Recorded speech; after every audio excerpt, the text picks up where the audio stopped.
Welcome back everyone to the Foolish Commander. Today I'll be teaching you guys checkmates. Alright, so in the previous video, I think this was a while back, I talked about how Xiangqi, there's two ways to win. The first one is where you slowly gain material and try to win in some sort of endgame. If you have 5 pawns and against the lone general, you probably win. Yeah. But now I'm going to be talking about exploiting their weaknesses and trying to immediately try to win from the spot. Because there are some positions where they are not very safe. It's a dangerous position for the opponents, and if they do not know that they're going to lose, you can just quickly kill them. Of course, in real games, people will be more aware, people will want to talk about how they are forced to make some certain sacrifices so that they don't die. This was seen from my previous video where I talked about the visor and how I cannot move a certain visor, otherwise I will die. So, do note that this is part 1. Part 1, we're going to be talking about single piece. Single piece or single piece with a general. This is how you can kill them with low on material. If your position is better than them, but you're low on material, you can try to look for this type of a win. Of course, better players will obviously know this and they will try to avoid such it. But sometimes you can get away with it and you can win. So, that's number 1. Number 2. This one is going to be a little bit more in-depth. Not in-depth, it's going to be quite long because we have 1, 2, 3, 4, 5, 6, 7, 8, 9, 10, 11 checkmates to go through. We'll be first talking about the cars, the chariots, the knights, the cannons, and lastly the pawns. So sit tight and let us begin. Now for the first one, we have 白脸将 white-face general. As you can see from the initial position, I want you to decide which is the best move for red to deliver a checkmate here. Pause the video if you need so, comment down in the video what is the best move for this checkmate. A which is this, B which is this, or C which is this. So, you may resume the video back, but if you answer A, that is the correct answer. Let's see why we cannot do B. Let's say we check like this. The general will just move to the side. And we check again like this. The general will move to the side. There's literally nothing going on. You're just moving side to side low. So that's not really a way to kill. Alright, so we cannot keep chasing him. For this checkmate, it's called white face general because we need the general to have a clear ring. There's no pieces must be in front of it for its power to be shown. The laser eyes, like I mentioned before. So, what do? We move out the elephant away. But which elephant do we move? C or A? Let's try C. Now when I do this, the chariot will take this position. Now how would you check here? You just can't. The chariot can't move here because the chariot will take, opponent's chariot will take. And your chariot will attack, check, and then will move up, and there's nothing. It is almost impossible to win here. So, very importantly, we need to block this move. How do we block it?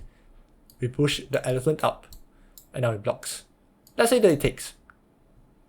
My chariot moves to the side, check. He's forced to move here, because that's the only move he cannot get out here. White face general. And you take checkmate. So, same thing for if he moves back. The only way that he doesn't die is moving back here. Where if let's say you check like this, he'll move here, and you're forced to trade off with him, and it'll be a draw.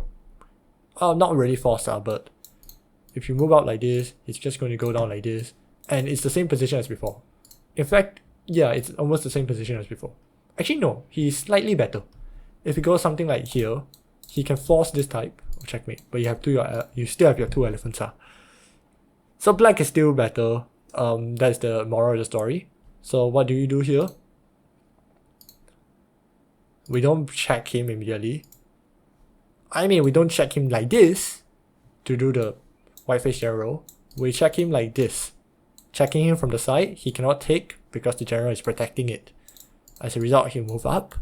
You check him again, he moves up again, and you take his chariot, and this is GG. Stalemate is checkmate in Xiangqi. No, stalemate is a win in Xiangqi. I got some people commenting that I shouldn't have said checkmate. I'm sorry. So, this is the hypothetical white face general, where you're using the leverage of the center general to win you the game. This is why one chariot in the late game can win you the game. If you trade everything and he's up one chariot, you're probably screwed. Moving back, up, let's say here.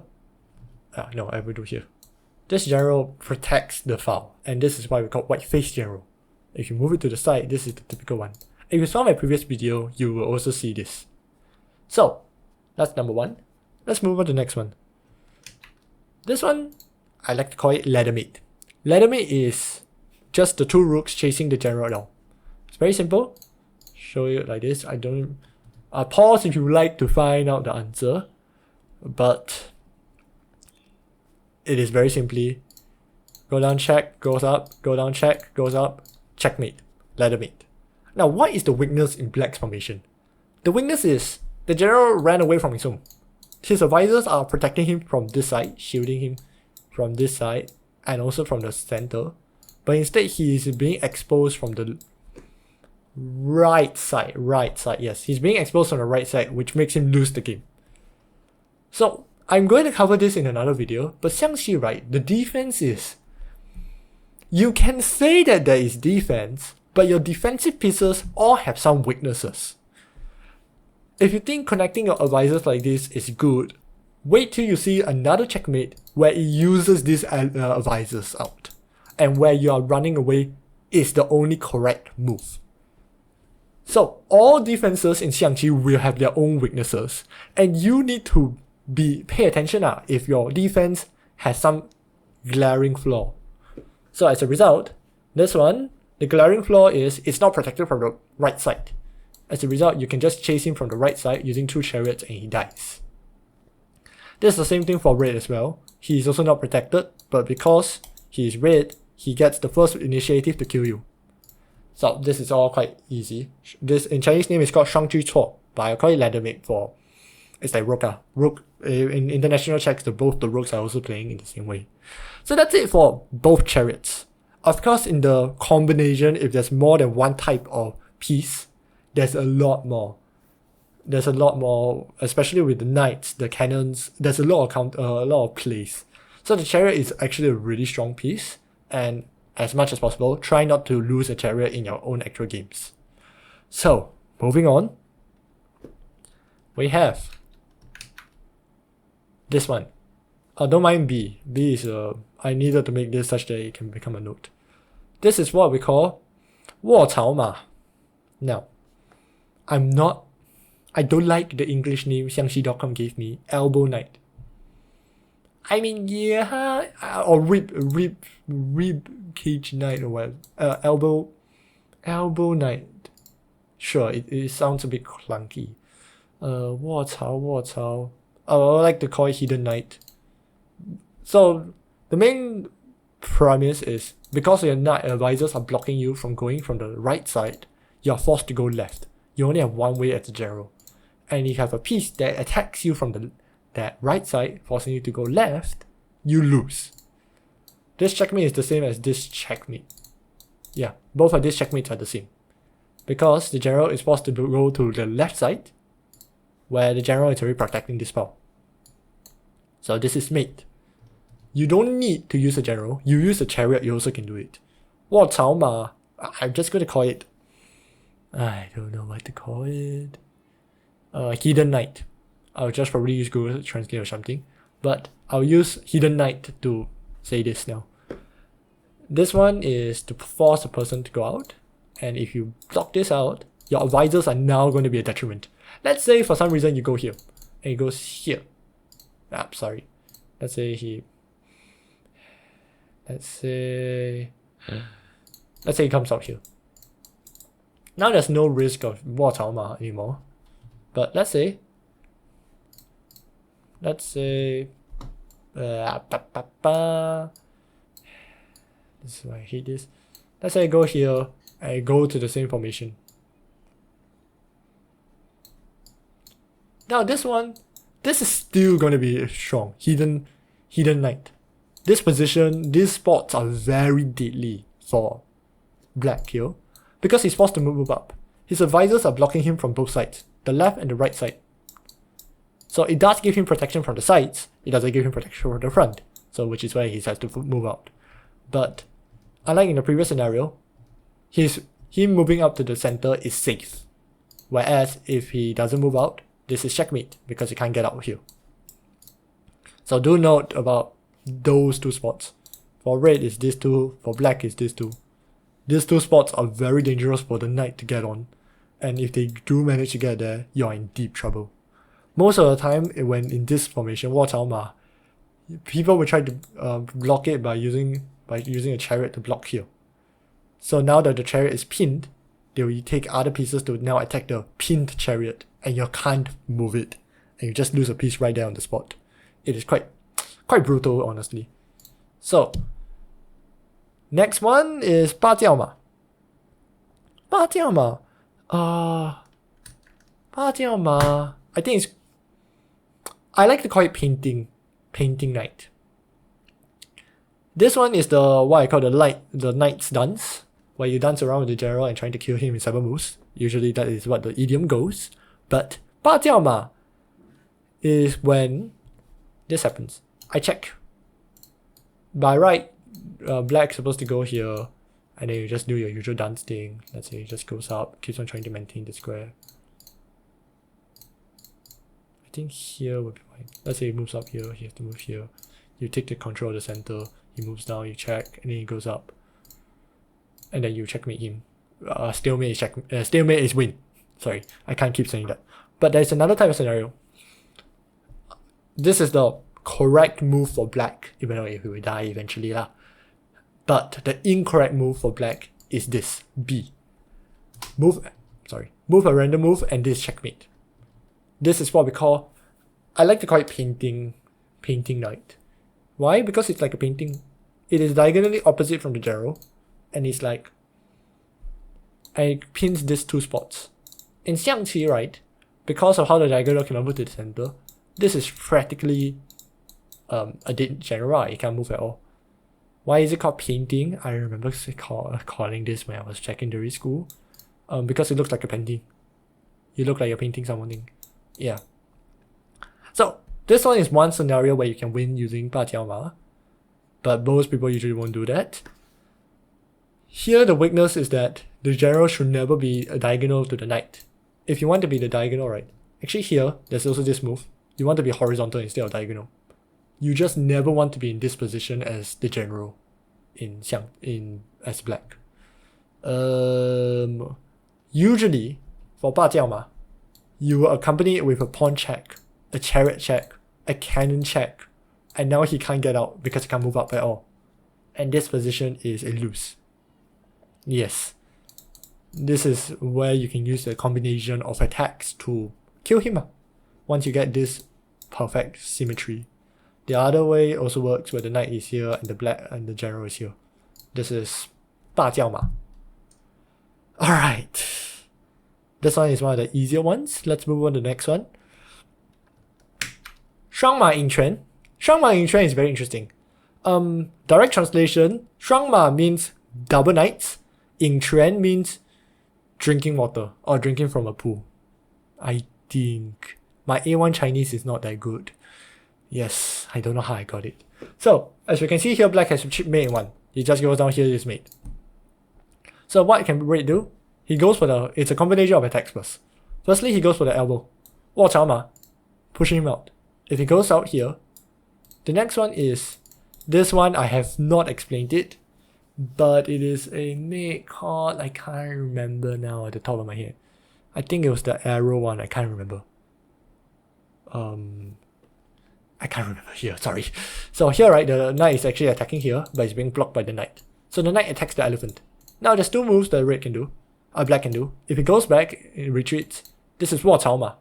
卧槽马 from the side, and this ma over here blocks his left side. Same weakness because his advisors are blocking him, he cannot move to the right. Right side, yeah, right. So, let's say he moves up. 高调马. This one is like high rise, no, 高调马, 高海调 fishing, high hook knight, I think that works. Where the knight attacks him from the side. I mean from above. Because this knight already controls these 2 spots. This knight attacks him directly and he's dead. So in this situation, even though red is still down in material, he just needs 2 knights in the right position to checkmate. Otherwise black will have won here. Yep. So this is 双马饮泉 or double knights drink water. No lie, I'm sure there's a better translation. I'm not too sure. I don't really need a translator here. My Chinese is so bad. Alright, next one. This one is a fan favorite. Oh wait, why is it at the starting screen? This is guaranteed every newcomer will play. Now, in international chess we have Scholar's Mate. In Chinese chess we have 双炮将. 双炮将 is double cannon checkmate. It doesn't sound as cool, but later you shall see. Let's say we go center cannon, you take the pawn, and they take the pawn. Now you push the cannon back here. Now the cannon cannot get out. Let's say he moves his knight for some reason. You push the cannon here. As I said before, this is 空头炮. 空头炮. I think Xiangqi.com translation, I quite like it. Headhunter cannon. Headhunter cannon basically allows you to have a lot of leverage. It also leverages you to do double cannon. Let's say it takes whatever. You do this, double cannon checkmate. What is the weakness here? The weakness is this. Having a cannon looking straight at your general is always going to be a weakness. Because of how dangerous it is. It is an anti-pin, and it easily uses other pieces to leverage for the kill. So the only good move here for the general is to move up and go to the side. Another thing about double cannon is it is stronger than the chariot because it can't be blocked. It is an anti-checkmate, anti-pin. Yes, the elephant cannot come out, the advisor cannot come out to help you. So let's say here, moving back here. Let's say he goes here. This one, he cannot move his knight up because the cannon attacks. He cannot move his advisor up because it attacks. Elephant up is attacks, and the other cannon attacks here. This is usually very useful when the chariot is in a vulnerable spot, vertically or horizontally. Yes, where he can only go from one direction, up or to the sides. Yeah, there is an example where I can show the cannons going from the side. Let's say his advisor. Let's say. Okay, I'll try to show the scenario.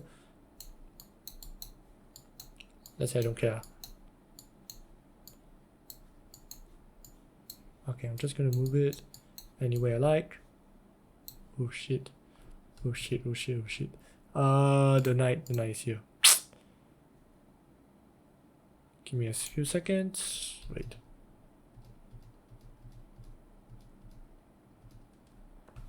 I'll push the knight here. Let's say the cannon goes here. Yeah, the cannon goes here, easier. Check. Then I guess he goes here, check. This is still mate because the chariot cannot go in the perpendicular direction. Yeah, because this is a vertical attack, he needs to go up to save himself, but he can't because his advisor is blocking. Why he can't? Because the headhunter cannon has already attacked. He doesn't have any moves here other than... Actually no, he can move up. Yeah, technically he can move up and then give away the chariot for free. But those are the two scenarios where you can attack, where your opponent general cannot move perpendicularly. Where let's say you're attacking from the straight, he cannot move to the side. You're attacking from the side, he cannot move up. Those two scenarios are where the 双炮 or 重炮 repeated cannons checkmate is very useful. Alright, moving on to the next one. 闷功炮. 闷功炮 is a very funny one. I won against my strongest CCA member in secondary school when I was Sec 1 because he didn't see. It only takes one piece to win. That being the cannon. Cannon, general, yeah.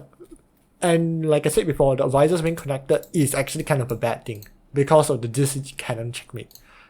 The best move here would be the chariot to go here. Actually no, it's not. Sure. I would just say that if he takes it, the cannon will go down and checkmate. Why must the chariot go here? It's because the elephants are not connected anymore because the eye is blocking it. So if he moves away, so he's forced to move his elephant away because otherwise it will be checkmate. As a result, I will take the chariot for free. So that's why it's the best move in this scenario. What are the counterplay for this type? Usually, you will move your general out such that you can escape from this angle.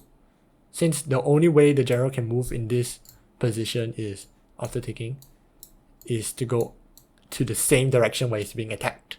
Because the advisors are blocking it from escaping. 闷光炮. I call it suffocating cannon, yeah. Suffocating cannon is gonna be its name because it is literally suffocating the general. The general cannot escape, and if you only have one elephant, this checkmate is very easy to perform. You just need one cannon in this line where the advisors connect, and you are set. Moving on to the next one where it requires both, once again, double cannon. 天地炮. Now, let's say you have one cannon facing at the front, pinning these two pieces. You can...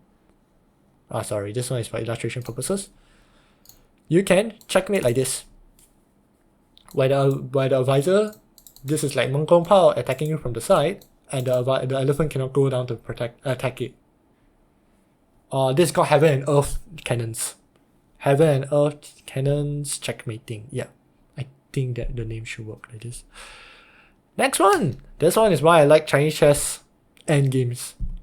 This, I will not say the name first, but the checkmate pattern is very simple. You attack the elephant first, check. This is 闷光炮 or suffocating cannon again, where the advisor is now connected and the cannon cannot escape. The elephant takes, and then you do the proper one. So you sacrifice your one cannon to take both elephants down to checkmate. Now, the actual Chinese name is called 双杯献酒, or translated, I hate how I can't translate it to Chinese English. 双杯献酒, 双杯, double toast checkmate. 双杯 is double cup in Chinese. In English, 献酒 is to献is to sacrifice, 酒 is to wine. So it's like a toast. Double toast checkmate. Sure, that name works. But it is a really cool scene because you are actually sacrificing your cannon such that you can kill. So those are your 4 cannon checkmates. We have like 2 chariots, 3 knights, 4 cannons, and the last 2 are gonna be pawns. This one is called 两鬼拍门, or 2 devils knocking. Yeah, knocking sounds good. Basically, because of how the 2 pawns are very strong together, they have a lot of leverage into attacking. So here, right, his advisor can't move out because the pawns can attack, and then the general must run in this direction. So what do? You attack like this. Let's say the pawn take checks. You take checks. You ignore, and now this a lone advisor will be very weak.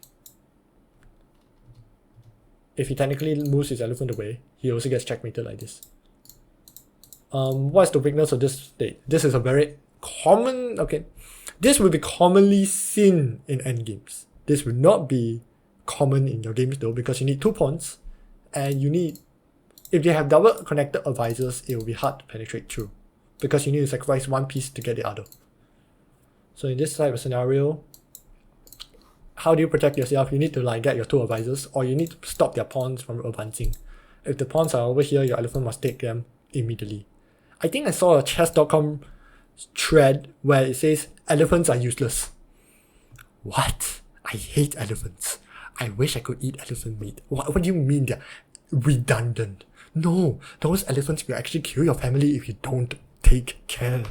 They're too defensive and they make me want to rage. I'm looking at you, Meowman. I'm looking at you. Yes. So the last one will be a very common scene. The last one will be 小鬼坐龙庭. The devil is sitting on the emperor's seat. Emperor's throne. Very simple. The pawn gets to here and you win.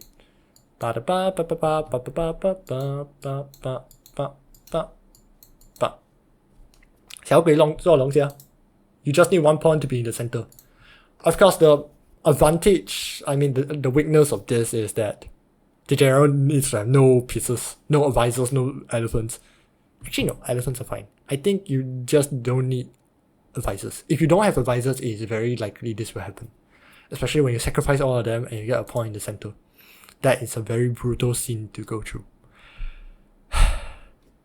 Okay, I think that should be it for all of these checkmates. They are like kills, but very fast kills. And you need to be very careful. This is just half of all the kills. There's another half where I'll be going more in depth with them. Yes, this is where you would see some things like Chariot Cannon, Chariot Knight, a lot of Chariot Knights. There's the... Wait, it is right? The arrow one. There's an arrow knight checkmate. There's a... Yeah, there's an arrow knight checkmate. There's a... repeated cannon chariot checkmate. There's a... ambush the tiger checkmate. I'm pretty sure that's the name. I know what it looks like, but I'm not too sure exactly what is it called. There's the pawn and chariot checkmates. And there's a lot of common... Yeah, those three will be very common. And there's also the Maho Pao, the cannon behind the knight. Those are also going to be checkmates as well. So, in the next video, I hopefully will go through all of those. This video was actually quite hard to research and everything. But thank you very much for watching this video. I see that we are at 84 subscribers now. Let's make that to 100 please, by the end of this month. Any plans for this Chinese New Year? Yes, I'm planning to make a Mahjong ultimate guide for Singaporeans because my mother wanted to learn how to play Mahjong and I scared her too much with info dumping. Yeah, I'm not a very good son. Alright, thank you very much for watching this video. Please like and subscribe and I'll see you guys next time.